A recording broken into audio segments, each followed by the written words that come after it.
A man who suffered serious head injuries in a motorbike crash says he is being forced to wait months to get his licence back, even though he's been declared fit to drive. John Bowen from Belper in Derbyshire is self-employed, so he needs his car to work.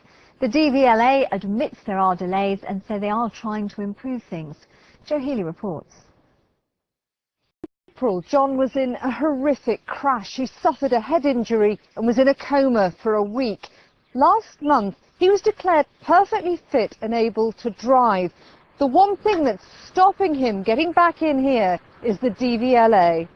After the sort of trauma I've been through, you want to get back to normality. And part of that is driving your car again, working, getting paid would be quite handy. And the fact that the DVLA, through their inefficiency, is stopping me driving, stopping me working, stopping me getting back to normal, it's very frustrating. He and others like him are having to wait a minimum of 3 months for their new licences to be processed. Yes, possibly, but I need to sort out a driver. John's a freelance cameraman. An offer of work came in while we were with him.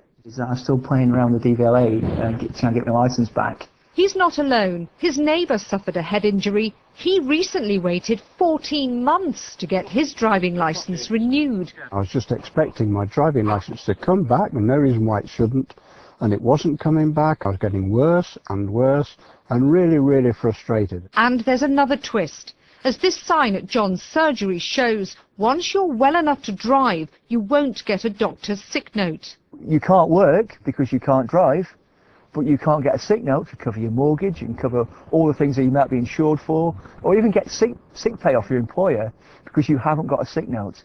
Obviously, though, if you suffer a head injury legally, you do have to declare it to the DVLA, but if you hand in your licence, be aware, from the date your doctor says you're fit to drive, it will take at least 3 months to get your licence back.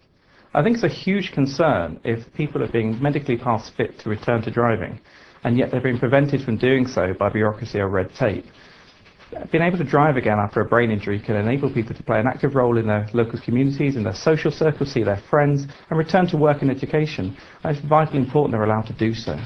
The DVLA say they're doing all they can to try to improve these waiting times. They've brought in extra medical advisors to try to speed up the process.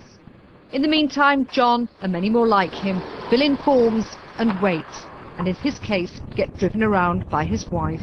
Joe Healy, BBC East Midlands Today, Belper in Derbyshire. Let's hope they can sort it soon. Indeed. Still to come this